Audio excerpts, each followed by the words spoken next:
Number one అంటారు. అసలైన number one Guru Kashi university. మారుతున్న లైఫ్ స్టైల్ కారణమో తెలీదు, మనం తీసుకునే ఫుడ్ హ్యాబిట్సో తెలీదు, స్ట్రెస్సో తెలీదు, కారణాలు ఏవైనా సరే క్యాన్సర్ రేట్ రోజు రోజుకి పెరుగుతుందని డాక్టర్స్ చెప్తున్నారు. చాలా సర్వేస్ కూడా చెప్తూ ఉన్నాయి. అయితే క్యాన్సర్ అని డిటెక్ట్ అయిన వెంటనే లేదు ఏదైనా సిమ్టమ్ కనిపించింది అని చెప్పి హాస్పిటల్కి వెళ్ళి డయాగ్నోస్ చేసిన వెంటనే చాలా మంది పానిక్ అయిపోతూ ఉన్నారు. ట్రీట్మెంట్ చాలా టఫ్ ఏమో, అసలు ఆ ట్రీట్మెంట్ని మేము భరించగలమా అని భయాందోళనకి గురవుతూ ఉన్నారు. అయితే క్యాన్సర్ ట్రీట్మెంట్ ఎలా ఉంది, దీని గురించి డీటెయిల్డ్గా తెలుసుకుందాం. ఈరోజు మనతో పాటు ఉన్నారు ప్రముఖ radiation oncologist doctor Rammohan Reddy గారు. వీరు దాదాపుగా 1,00,000కు పైగా పేషెంట్స్కి ట్రీట్మెంట్ అందించారు. గిన్నీస్ వరల్డ్ రికార్డ్ని కూడా కైవసం చేసుకున్నారు. వీరితో ఇవాళ ఈ విషయం గురించి డీటెయిల్డ్గా మాట్లాడదాం. నమస్కారం సార్. నమస్తే సార్. సార్ ఎలా ఉన్నారు సార్? బాగున్నాను సార్. క్యాన్సర్ అనగానే ఇప్పుడు గూగుల్లో సెర్చ్ చేయడం ఎక్కువైపోయింది. ఏదైనా ఒక సిమ్టమ్ చూసిన వెంటనే భయపడిపోతూ ఉన్నాను సార్. ఇంత భయపడుతున్నాం కదా సార్, అసలు క్యాన్సర్ని ఎలా గుర్తించాలంటే ఏం చెప్తారు సార్ మీరు ఒక సీనియర్ రేడియేషన్ ఆంకాలజిస్ట్గా? క్యాన్సర్ని గుర్తించడానికి దాదాపుగా ఒక క్యాన్సర్ కాదు, ఒక శరీర భాగంలో కాదు కనుక ఒక మాటలో ఇలా ఉంటే క్యాన్సర్ ఉంటుంది అని చెప్పేది కాదు. ఓకే. క్యాన్సర్లో సిమ్టమ్స్ కూడా బాగా లేట్గా వస్తాయి. ఎర్లీ సిమ్టమ్స్ని చూడడం చాలా important. Early symptoms, late symptoms ఏముంటాయి? అసలు క్యాన్సర్ అని ఎవరైనా ఎందుకు సస్పెక్ట్ చేయాలి? నాకు క్యాన్సర్ ఉంటుందని ఎవరు అనుకోరు, డాక్టర్ కూడా అనుకోడు. డాక్టర్ అని దానికి తెలియదు కాబట్టి డాక్టర్ కూడా రావచ్చు. సో మెయిన్ ఏంటంటే అది మాట్లాడుతుంది శరీరంలో, అది స్టార్ట్ అవగానే అంతో ఇంతో మాట్లాడుతుంది, దాని మాట వినాలి. ఫర్ ఎగ్జాంపుల్, ఒక అల్సర్ ఉంది. అల్సర్ వస్తే ఎవరికైనా ఎక్కడైనా అల్సర్ రావచ్చు, లోపల రావచ్చు, బయట రావచ్చు. అల్సర్ వస్తే 10 రోజుల్లోనో 15 రోజుల్లోనో మన శరీరం దాన్ని పూర్తిగా నయం చేసేస్తుంది. మనకు తెలియదు, మనం ఏం చెయ్యక్కర్లేదు. లేదంటే మహా అయితే ఒక ఆయింట్మెంటో మందో ఏదో అప్లై చేస్తాం. అలాగా మానిపోవట్లేదు, ఎక్కువ టైం తీసుకుంటుందంటే అది ఎందుకు అని చూడడం. ఓకే. సో అది చిన్నది కదా అని వదిలేసుకోకూడదు. ఎక్కడైనా discharge any part of the body, normal ఏరియాస్లో అబ్నార్మల్ టైంలో కానీ అబ్నార్మల్ ఏరియాస్లో ఏ డిశ్చార్జ్, ఏదైనా స్రావం వచ్చిందంటే అది ఎందుకు వస్తుందో చూసుకోవాలి. ఎక్కడైనా శరీర భాగాల్లో ఎక్కడైనా ఒక చిన్న గడ్డ వచ్చింది, అదేం నొప్పి లేదులే అని వదిలేయకుండా ఆ గడ్డ ఏంటి, ఆ గడ్డ ఎందుకు వచ్చిందని చూడాలి. 100కి 90% నార్మల్వే ఉంటాయి, చిన్న చిన్న లైపోమాలు ఉంటాయి. చిన్న లైపోమాలే ఉంటాయి, పట్టించుకోవక్కర్లేదు. కానీ అందులో ఇంకేమైనా ఉంటే దానికోసం డాక్టర్ని సంప్రదించడం. ఆయన కూడా వివిధ రకాల టెస్టులు కూడా అట్లా చిన్న వాటికి చెయ్యరు, చూస్తారు. ఇది మామూలుగా లైపోమా లాగా ఉందండి, దీన్ని ఏం బరీ అవ్వాల్సింది లేదు, లేదండి ఇది కొంచెం తేడాగా ఉంది, దీనిలోంచి నీడిల్ బయాప్సీ చేద్దాం, ఇలాంటివి వారు చెప్తారు. రైట్. దాని తర్వాత చేంజ్ ఆఫ్ వాయిస్. ఎవరికైనా నీళ్లు మారినప్పుడు, వాతావరణ పరిస్థితులు మారినప్పుడు దగ్గులు, సర్దులు వస్తూనే ఉంటాయి. వస్తే వారం కాకపోతే 10 రోజుల్లో తగ్గిపోతాయి. 3 వీక్స్ దాటి 6 వీక్స్ 7 వీక్స్ అట్లా కంటిన్యూ అవుతుందంటే అది ఎందువల్ల చూసుకోవాలి. రైట్. అది కాకుండా change in bowel habit, motion రోజు ఒకసారి పోయేవాళ్ళు సడన్గా 2-3 రోజులకు ఒకసారి పోవడము, సడన్గా కాన్స్టిపేషన్, మోషన్ లాంటి చోట్లలో రక్తం పడడం, ఇలాంటివి. దగ్గినప్పుడు తెమడలో రక్తం ఉండడం, ఇట్లాంటివి. ఈ చిన్న చిన్న తేడాలు వచ్చినప్పుడు అదేం నొప్పి చేయట్లేదు కదా అని ఆగకుండా చూసుకోవడం ముఖ్యం. అది వచ్చినప్పుడు దాన్ని బట్టి ఏమేం టెస్టులు చేయాలో చేస్తారు. అదొకటి. ఇంకొకటి, ఏ సిమ్టమ్స్ లేనప్పటికీ 35 సంవత్సరాల తర్వాత ప్రతి ఒక్కళ్ళు ఒక చిన్న బ్యాటరీ ఆఫ్ ఇన్వెస్టిగేషన్స్ చేయించుకోవాలి. అవేంటంటే సిబిపి అంటాం, కంప్లీట్ బ్లడ్ పిక్చర్. అంటే బోన్ మ్యారో ఎలా పనిచేస్తుంది, మన శరీరంలో రక్తం ఉత్పత్తి ఎలా ఉంది, ఇలాంటి వివరాలన్నీ తెలుపుతుంది. దాని తర్వాత రీనల్ ఫంక్షన్ టెస్ట్లు అంటాం, ఒక బ్లడ్ యూరియా, ఒక సీరం క్రియాటినిన్, అవి నార్మల్ ఉంటే కిడ్నీ దాదాపుగా పనిచేస్తోంది, పెద్ద వరి అవ్వక్కర్లేదు అనుకోవడం. దాని తర్వాత ఒక ఎక్స్రే చెస్ట్ ద్వారా చిన్న లంగ్లో అసలు తెలియకుండా ఉండే అంత సైజ్ లీషన్స్, కాయిన్ లీషన్స్ అని ఉంటాయి. అలాంటివి ఏదన్నా ఉంటే అది ఏంటని ఎవాల్యుయేట్ చేసుకోవడం. అది బయటపడ్డ దాకా మనం ఆగకుండా దాన్ని మనం బయటకు తీసుకొని చూడడం. అది. దాని తర్వాత అల్ట్రాసౌండ్ అబ్డోమెన్లో ఇట్స్ ఎ పండోరా బాక్స్ అంటాం సర్జన్స్ని. పండోరా బాక్స్ అంటే మెజిషియన్ ఏదేదో తీస్తుంటాడు ఒక బాక్స్లోంచి. ఏనుగుని తీస్తాడు, ఎలుకను తీస్తాడు, ఏనుగుని పెట్టేస్తాడు, మనిషిని పెట్టేస్తాడు. అందులో ఏముందో ఏం పోతుందో తెలియకుండా. సో అలాంటి విచిత్రమైన ప్రదేశం మన శరీరంలో అబ్డోమెన్. దానిలో కొంతవరకు నీడల ద్వారా కనుక్కునే దానికి అల్ట్రాసౌండ్ ఎగ్జామినేషన్ చేస్తాం. ఓకే. లివర్ ఎలా ఉంది, కిడ్నీస్ ఎలా ఉన్నాయి, ఇంకేమైనా అబ్నార్మల్ థింగ్స్ ఉన్నాయా, యూరినరీ బ్లాడర్ ఎలా ఉంది, దానిలో ఇంకేమైనా ప్రాబ్లం ఉందా, ఇట్లాంటివన్నీ, ఓవరీస్ ఎలా ఉన్నాయి విమెన్లో, యూట్రస్ ఎలా ఉంది విమెన్లో, ఇలాంటివన్నీ ఈజీగా చాలా వరకు అక్యూరసీతో కనుక్కోగలుగుతుంది అది ఈ అల్ట్రాసౌండ్ ఎగ్జామినేషన్. ఇవన్నీ కంపల్సరీగా చేయాలి. ఇవి కాకుండా విమెన్లో అయితే మ్యామోగ్రఫీ ఒకటి, ప్యాప్స్మియర్ ఒకటి, ఇవి 2 చేసుకోవాలి. మెన్లో అయితే 50 దాటిన తర్వాత పిఎస్ఏ అని ఒకటి, ప్రోస్టేట్కి సంబంధించిన క్యాన్సర్ని ఎర్లీగా గుర్తిస్తుంది. అండ్ ఉమెన్లోనే ఓవేరియన్ క్యాన్సర్ గుర్తించడానికి ఇప్పుడు CA-125 అని కొన్ని ట్యూమర్ మార్కర్స్ ఇట్లాంటివి ఉన్నాయి. ఈ చిన్న ఇన్వెస్టిగేషన్ సెట్ దాదాపు 10,000 లోపల అయిపోతాయి. ఈ టెస్టులు చేయించుకుంటే 100% ఇక్కడ ఏదైనా అనుమానాస్పదంగా ఉంది అని చెప్పగలుగుతుంది. ఒక 10-20% మిస్ అవుతుంది. 10-20% ఆ మిస్ అయ్యేదాన్ని కూడా మనం వాచ్ఫుల్గా ఉండి మన శరీరం ఏం చెప్తుందో వినగలిగితే, ఒక సిమ్టమ్ వచ్చింది, ఒక నొప్పి వచ్చింది, ఇంకేమన్నా వచ్చింది, ఇంకా ఏదైనా తేడా వచ్చింది, ఒక విషయంలో తేడా వచ్చింది, ఇవన్నీ మనం వెంటనే నోటీస్ చేసి చెప్తే దానికి స్పెసిఫిక్ ఇన్వెస్టిగేషన్స్ ఉంటాయి. అవి చేస్తే 99% క్యాన్సర్స్ని కనుక్కోవచ్చు. సరే, ముందుతో కంపేర్ చేస్తే ఇప్పుడు కూడా క్యాన్సర్ ట్రీట్మెంట్ అంటే భయపడుతూ ఉన్న వాళ్ళకి మీరు ఇచ్చే సలహా ఏంటి సార్? అన్ని జబ్బులతో ఎలా భయపడాలో క్యాన్సర్తో కూడా అంతకంటే ఎక్కువ భయపడాల్సిన అవసరం లేదు. భద్రత కోసం ఇంకొంచెం ముందుగా పరిగెట్టి చూపించుకోవాలి డాక్టర్కి. భద్రత కోసం ఇంకొంచెం ముందుగా రావడం వదిలేసి, అమ్మో ఏమంటాడో డాక్టర్ గారు, అమ్మో ఏం చెప్తారో, ఏం డయాగ్నోసిస్ చేసినా నిన్న డయాగ్నోస్ చేసింది ఈ రోజుటి కంటే బెటర్, రేపు ఇంకా ఘోరం. నీకు వచ్చిన తర్వాత అది ఆగదు, జ్యోతిష్ శాస్త్రంతో అది తగ్గించేది కాదు, ఇంకో శాస్త్రంతో అది కనుమరుగయ్యేది కాదు, అంతే కదా. వచ్చినాక దాన్ని భరించాలి, దానికి వైద్యం చేయించుకోవాలి, నయం చేసుకోవాలి. ఎంత తొందరగా చూపించుకుందాం, ఎంత జాగ్రత్తగా నయం చేసుకుందాం. బ్రెస్ట్ క్యాన్సరే తీసుకుందాం, సహజంగా వస్తుంది. బ్రెస్ట్లో 20 సంవత్సరాల వయసు నుంచి చిన్న చిన్న గడ్డలు ఉంటాయి, కామన్. స్కూల్ పోయే పిల్లలకే బ్రెస్ట్ ఎగ్జామినేషన్ నేర్పించండి అని టీచర్స్ని మేము రిక్వెస్ట్ చేస్తాం. సెల్ఫ్ ఎగ్జామినేషన్ ఆఫ్ బ్రెస్ట్ నేర్పించండి. దానివల్ల చిన్న చిన్న గడ్డలు ఏమైనా ఉంటే వాళ్ళు వివరంగా చూసుకోగలుగుతారు, వాళ్ళ పేరెంట్స్కి చెప్పగలుగుతారు, వాళ్ళు డాక్టర్ దగ్గర సంప్రదించగలుగుతారు అని చెప్తాం. ఏం చేతంటే లైపోమాలు, తర్వాత ఫైబ్రో అడినోమాలు, ఇవి 2 క్యాన్సరస్ కాదు.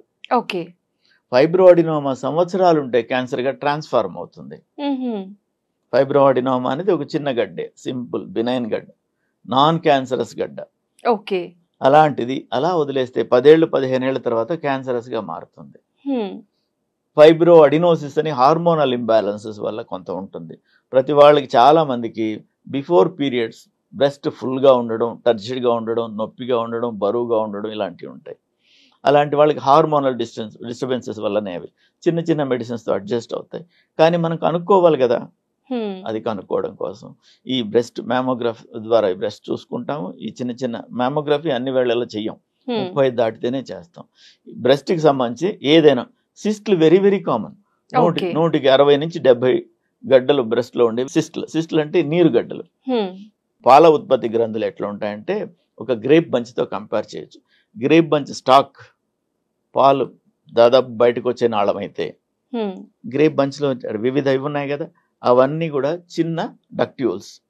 ఆ డక్ట్యూల్స్ నుంచి లాస్ట్ ఫైనల్ గ్రేప్ వచ్చేది మిల్క్ సెక్రీటింగ్ గ్లాండ్. అలాగే కంపారిజన్ కోసం చెప్తున్నాను. ఆ గ్లాండ్ నుంచి వచ్చేవి చిన్న చిన్న డక్ట్స్ ద్వారా మెయిన్ డక్ట్కి కనెక్ట్ అవుతుంది, పెద్ద డక్ట్స్కి కనెక్ట్ అవుతుంది. పెద్ద డక్ట్స్ అన్ని కలిపి మెయిన్ డక్ట్కి కనెక్ట్ అవుతుంది. ఆ డక్ట్ నిప్పుల మీద బయటకు ప్రొజెక్ట్ అయ్యి పాలు వస్తాయి. అందులో నుంచి ఇలా ఉంది.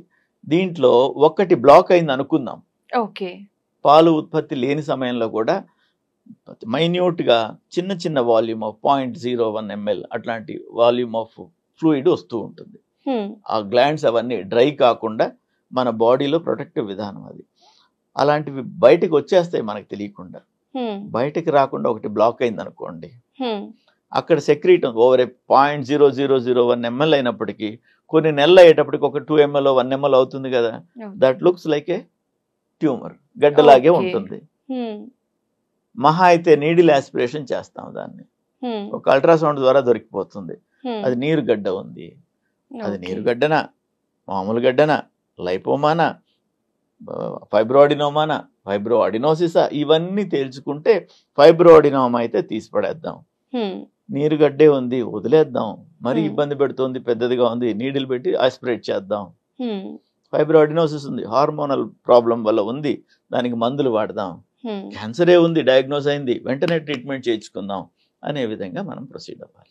ఓకే సార్, లైఫ్ స్టైల్ వల్ల, మనం తినే ఫుడ్ వల్ల క్యాన్సర్ అనేది రోజు రోజుకి పెరుగుతుంది అంటున్నారు కదా సార్. సో ఎలాంటి చేంజెస్ చేసుకోవటం వల్ల మన లైఫ్ స్టైల్లో క్యాన్సర్ బారిన పడకుండా ఉంటామని ఛాన్సెస్ ఎక్కువ ఉన్నాయని మీరు అంటారు? మెయిన్గా అమ్మ డైటరీ హ్యాబిట్స్, లైఫ్ స్టైల్ రెండు. డైటరీ హ్యాబిట్స్లో అంతకు ముందులాగా high roughage diet, millions of years నుంచి మన సంస్కృతిలో మనం అన్ని మిక్స్డ్ డైట్ తీసుకుంటాం, రకరకాల పదార్థాలు తీసుకుంటాం, అందులో ప్లాంట్ ప్రొడక్ట్స్ సహజంగా ఉంటాయి. అలాంటిది వదిలేసుకుని ప్రోటీన్స్ ప్రిడామినెంట్గా, తర్వాత చీజులు, బర్గర్లు ఇలాంటి ఉండే ఈ ఫాస్ట్ ఫుడ్ల వైపు మన వాళ్ళందరూ ఆకర్షించబడిపోతున్నారు. ఒకటి అదొక కారణం. అలా వెళ్లకుండా హై రోవేజ్ డైట్ అంటే ఫైబర్, పీచు పదార్థం ఎక్కువ ఉండే మన నార్మల్ భారతీయ సాధారణ ఆహార విధానానికి వెళ్ళిపోదాం. ఓకే రైట్, అదొకటి. రెండోది ఈ ఫుడ్తో పాటుగా సెడెంటరీ లైఫ్ స్టైల్ లేకుండా, లైక్ మనం ఏ పని చేసినా టేబుల్ వెనకాల ల్యాప్టాప్ ముందో కూర్చుంటున్నాం. అంతకు ముందులాగా తిరిగి నడిచి చేసేవి లేవు. కొన్ని ఆటోమేటిక్గా మన లైఫ్లో మనం చేసేస్తున్నాం. అంటే అలా చెయ్యండి ఇప్పుడు అని నేను అనడం కాదు. Women use to pound rice, బియ్యం దంచడం దగ్గర చేసేవాళ్ళు. పిండి కావాలంటే విసురుకోవాల్సి వచ్చేది. అన్ని పనులు బాడీలో, బాడీ అంతటికి మంచిగా జరిగే విధంగా ఉండేవి. ఇప్పుడు మనం అన్ని మిషన్ల మీద చేయించుకుంటున్నాం, స్విచ్ ఆన్ స్విచ్ ఆఫ్. ఒకవేళ మనం చేసినా స్విచ్ ఆన్ స్విచ్ ఆఫ్.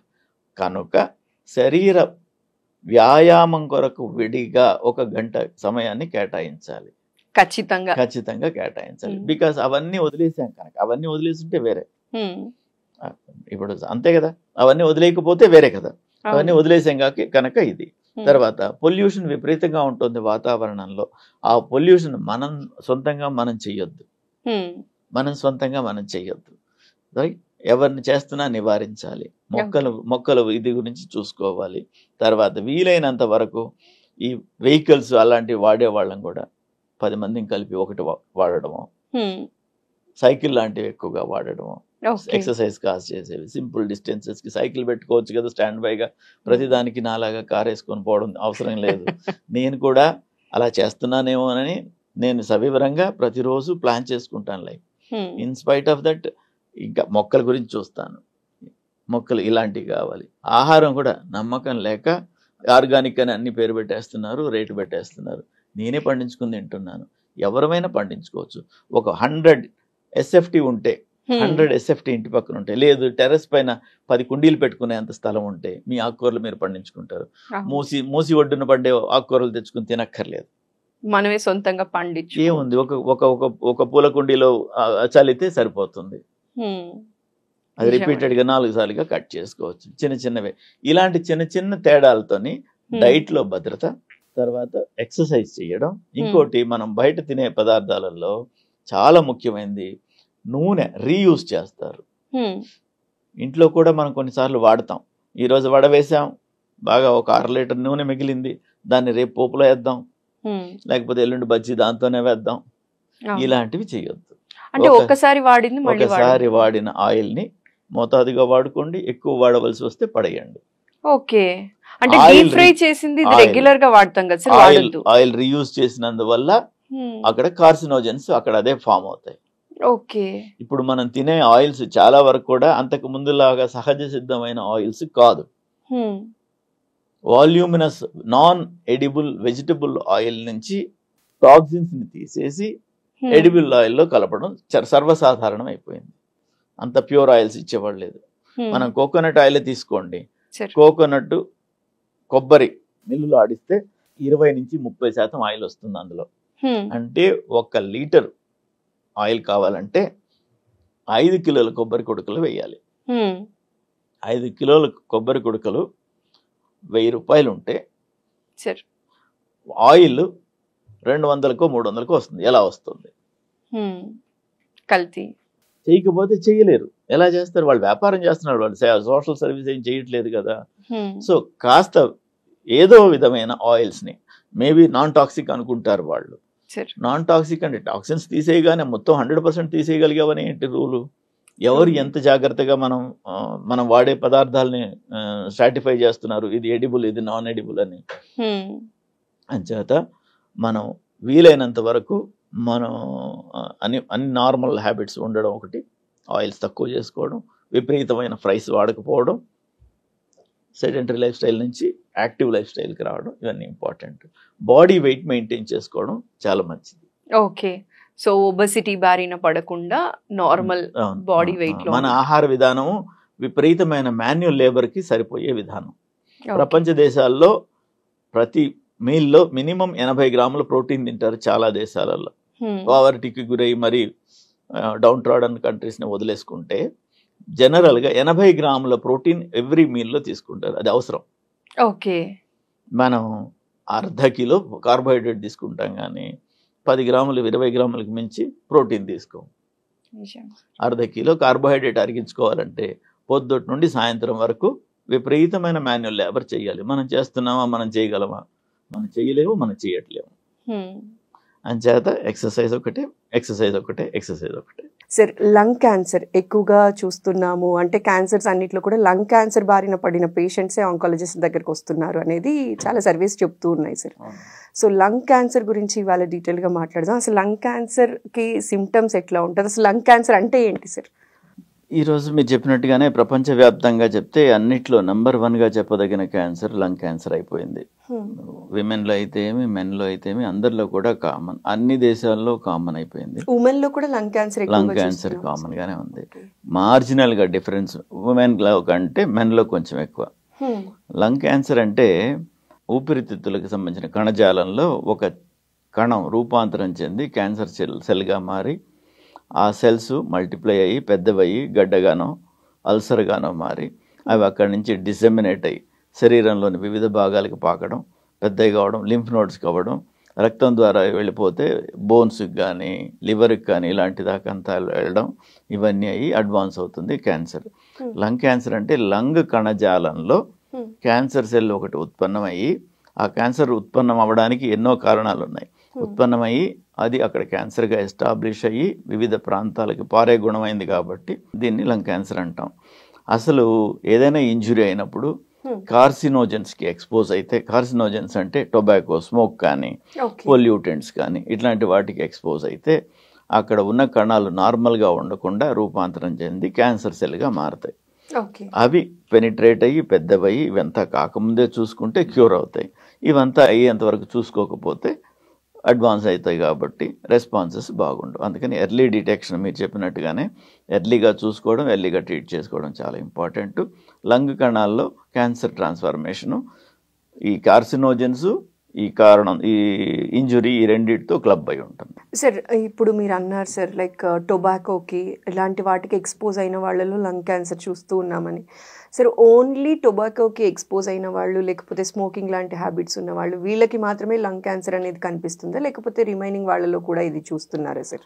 అంటే అది ఎలా చెప్పాలంటే ఇదే కారణంతో లంగ్ క్యాన్సర్ వస్తుందని చెప్పేందుకు కారణాలు లేకపోయినప్పటికీ ఈ గుణాలు ఈ వీటికి ఎక్స్పోజ్ అయిన వాళ్ళకి చాలా ఎక్కువ. అంటే లంగ్ క్యాన్సర్లో ప్రతి 3లో 2 స్మోకర్స్.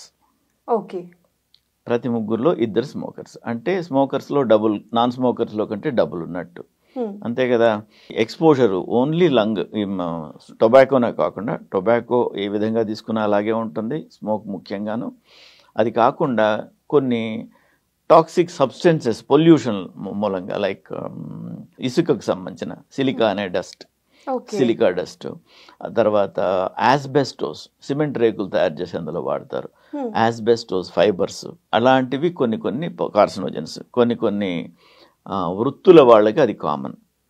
యురేనియం లాంటి రేడియో యాక్టివ్ మెటీరియల్స్తో పనిచేసే వాళ్ళకి ఇలాంటి వాళ్ళలో రావచ్చు. యురేనియం దగ్గర అందరం పనిచేయం, చాలా తక్కువ. యాస్బెస్టోస్లో కొంచెం సిగ్నిఫికెంట్ నెంబర్ పనిచేస్తారు సిమెంట్ రేకుల ఇండస్ట్రీలో, అందులో దానివల్ల కూడా రావచ్చు.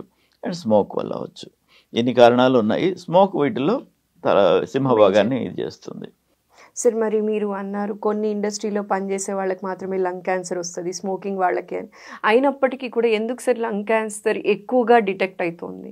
జనరల్ వాళ్ళకి కూడా ఎందుకు అటాక్ అవుతుందంటే ఏం చెప్తారు సార్? ఈ లంగ్స్ మనం పుట్టినప్పుడు మనతో పుట్టి మనం చనిపోయేంత వరకు 24 గంటలు పనిచేస్తూ ఉన్నాయి.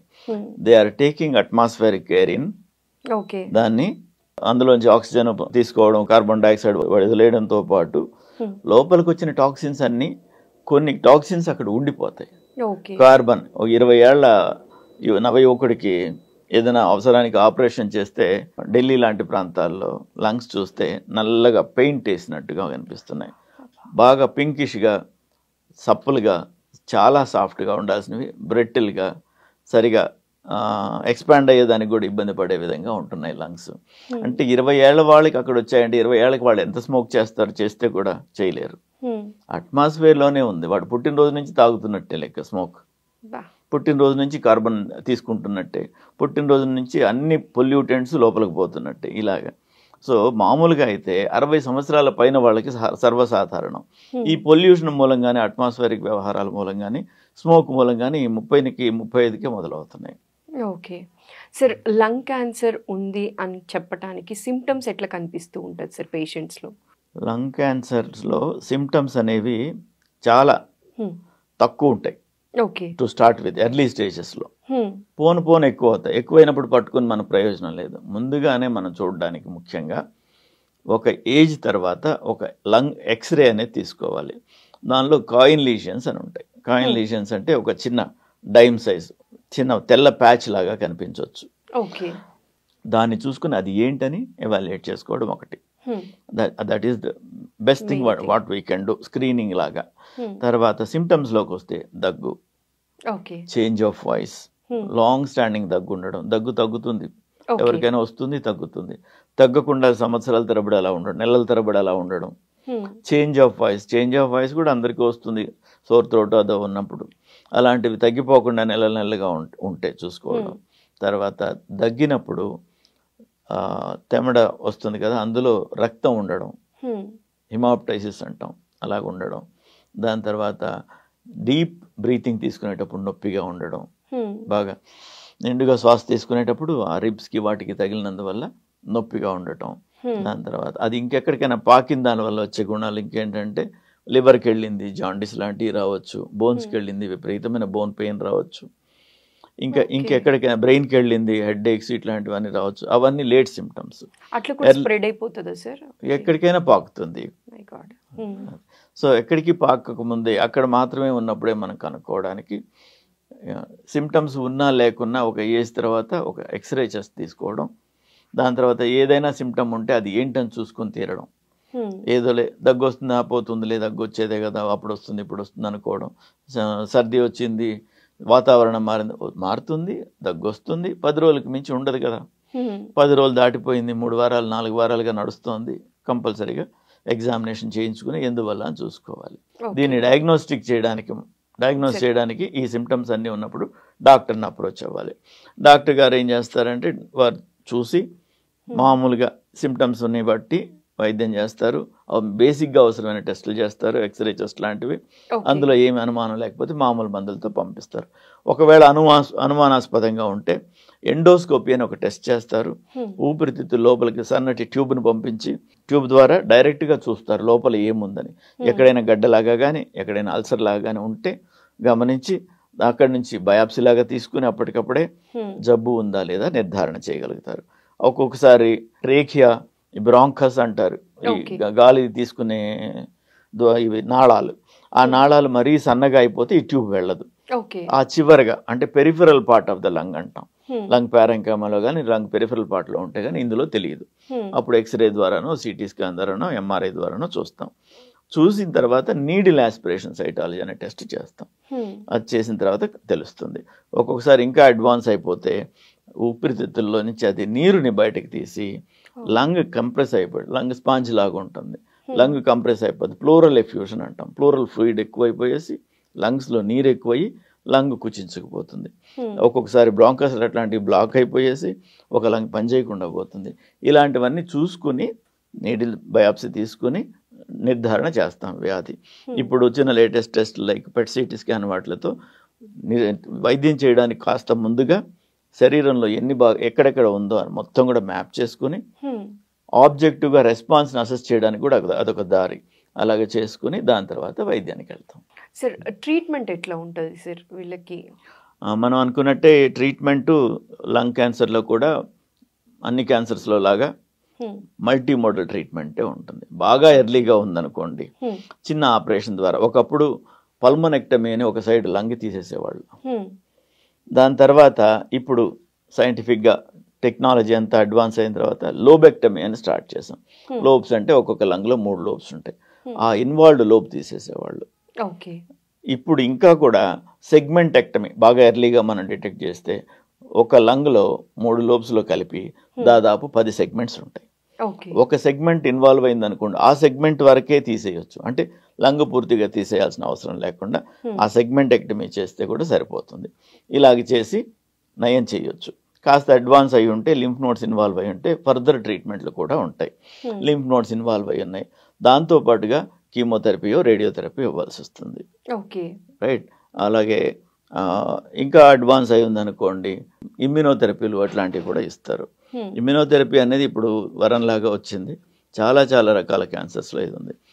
మొదటిగా మనం ఇందాక మాట్లాడుకునేటప్పుడు క్యాన్సర్లో రకాలు ఉంటాయి. లంగ్ క్యాన్సర్లో కూడా అది మాట్లాడి కూడా మర్చిపోయాం. లంగ్ క్యాన్సర్ అంతకుముందు 2గా డివైడ్ చేసేవాళ్ళు. Small cell lung cancer, non small cell lung cancer అనేవాళ్ళు.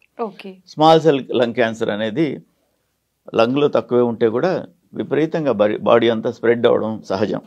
దానికి ముఖ్యంగా కీమోథెరపీ బాగా పనిచేస్తుంది. దాంతోపాటుగా సర్జరీ రేడియోథెరపీలు కూడా వాడతాం. ఇంకోటి non small cell lung cancer.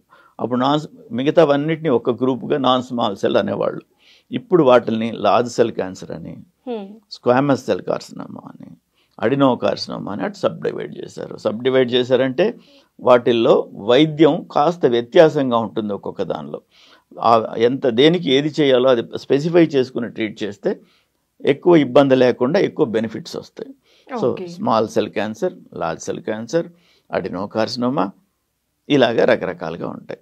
వీటిలలో ముఖ్యంగా స్మాల్ సెల్ క్యాన్సర్ అనేది దూరానికి స్ప్రెడ్ అవ్వడం కాస్త ఎక్కువ, మిగతావి దూరానికి స్ప్రెడ్ అవ్వడం రిలేటివ్గా తక్కువ. అందుకని మొదటి నుంచే స్మాల్ సెల్ కార్సినోమాకి కీమోథెరపీ ముఖ్యమైతే వీటిల్లో అడ్వాన్స్ అయితేనే కీమోథెరపీ ముఖ్యమవుతుంది. ఇప్పుడు టార్గెటెడ్ థెరపీస్ కూడా ఇప్పుడు బాగా పనిచేస్తున్నాయి. తర్వాత ఈ 4 దేంట్లో అయినా కూడా డిస్టెంట్ పార్ట్స్కి వెళ్ళిపోయినప్పుడు, బోన్స్ ఇట్లాంటివి ఇన్వాల్వ్ అయినప్పుడు విపరీతమైన నొప్పి ఉంటుంది. దాన్ని కంట్రోల్ చేయడానికి రేడియేషన్ ముఖ్యంగా బాగా పనిచేస్తుంది. అండ్ అన్ని వేళలా సర్జరీ పాసిబుల్ కాకపోవచ్చు. దగ్గరలో ఇంపార్టెంట్ స్ట్రక్చర్స్ ఇన్వాల్వ్ అయి ఉండొచ్చు. అట్లాంటి టైంలో a combination of chemotherapy and radiotherapy వాడతాం.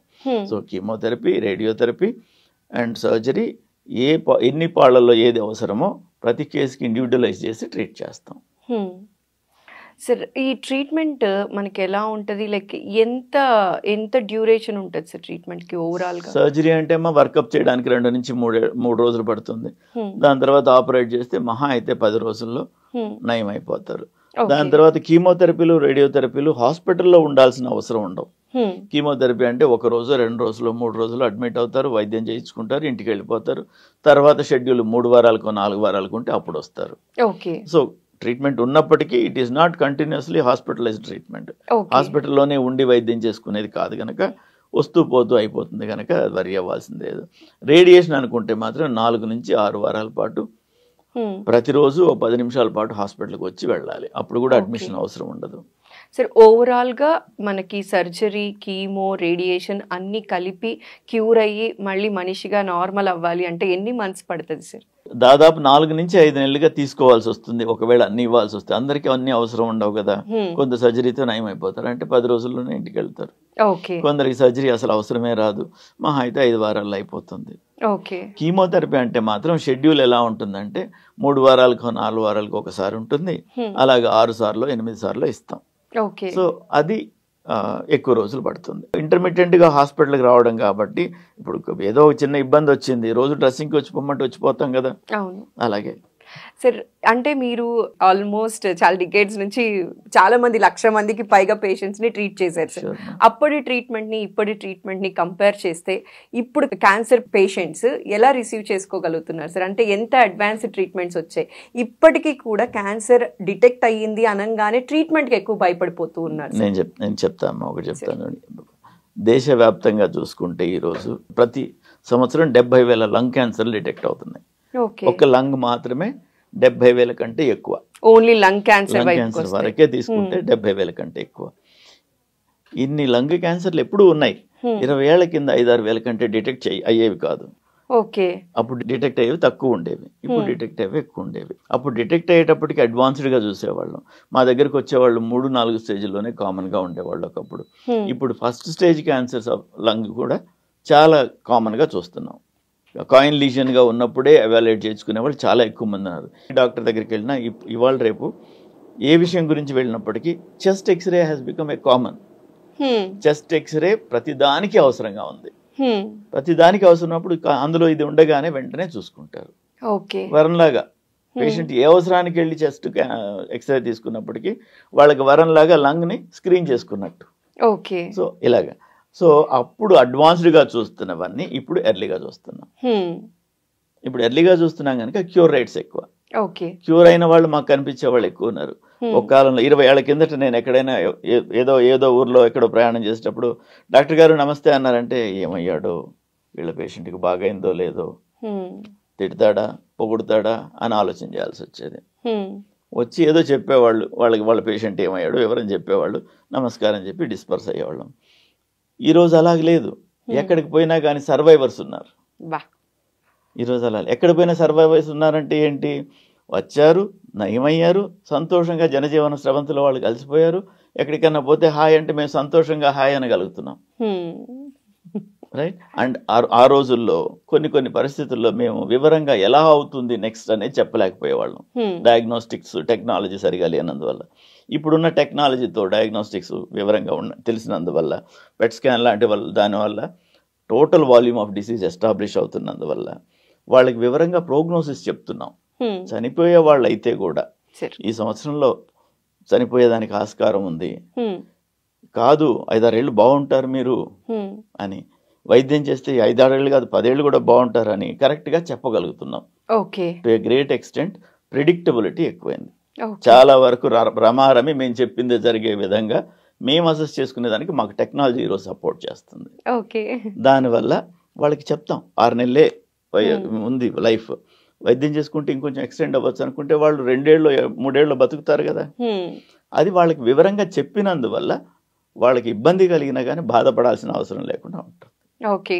సార్, ఈ లంగ్ క్యాన్సర్ బారిన పడకుండా ఉండాలి అంటే మీరిచ్చే సలహా ఏంటి సార్? ముఖ్యంగా కొనుక్కోవద్దు.